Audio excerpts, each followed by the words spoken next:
So hello guys, welcome back to my channel knowledge of disease. और आज मैं आई हूँ एक टॉपिक के साथ जो कि बहुत ही खास होने वाला है, क्योंकि आज मैं बात करने वाली हूँ गर्भवती महिलाओं को किसी तरह का कोई दिक्कत होता है तो उसके बारे में मैं आज बात करूंगी। तो आज के टॉपिक का नाम है आपका प्लेसेंटियल एब्जॉर्प्शन।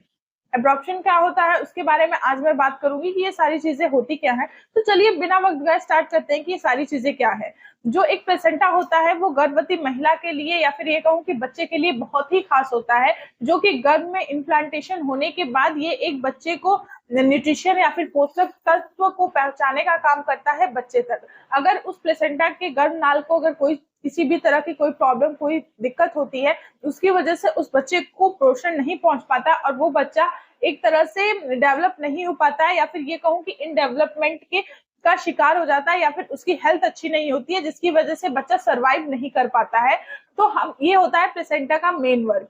और अब है कि प्लेसेंटा जो प्लेसेंटियल एब्जॉर्प्शन जो होता है वो क्या होता है। तो एब्जॉर्प्शन का मतलब होता है कि जो प्लेसेंटा होता है वो अंदर या फिर ये कहूँ कि जो गर्भ होता है उसके अंदर अनुवांशिक रूप से हट जाता है, जिसकी वजह से जो बच्चा होता है उसको पोषक तत्व या फिर ये कहूँ कि उसको न्यूट्रिशन नहीं पहुंच पाता है, जिसकी वजह से जो बच्चे और माँ दोनों को खतरा बढ़ जाता है। जिसकी वजह से ये होता है कि डिलीवरी के वक्त में जो प्लेसेंटा होता है वो बाहर आता है उससे पहले, क्योंकि भीतर की जो परत होती है उससे प्लेसेंटा हट जाता है। प्लेसेंटियल एब्जॉर्प्शन जो होता है वो उसमें अगर मान लीजिए अचानक से ये दिक्कत होती है और डॉक्टर के पास आज जाते हैं और उसका उपचार वो नहीं करते हैं, तो उससे ये होता है कि माँ और बच्चे दोनों को खतरा बढ़ जाता है, जिसकी वजह से उन दोनों की जान भी जा सकती है।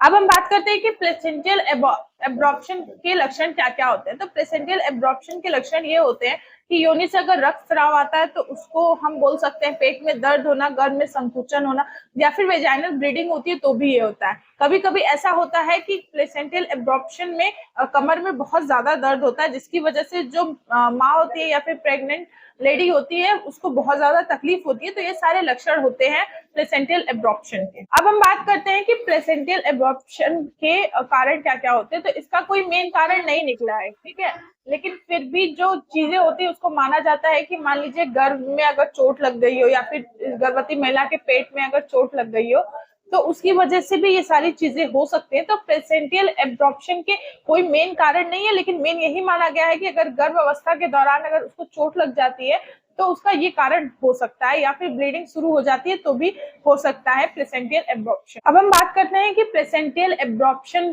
का इलाज क्या होता है। कभी भी ऐसा नहीं हो सकता है कि अगर प्लेसेंटा अगर उसकी दीवार से हट चुका है या फिर उसकी भीतरी दीवार से अलग हो चुका है तो हम उसको सही जगह पे लाके नहीं लगा सकते, लेकिन ये उसके उपचार पर निर्भर करता है कि कैसे क्या करना है।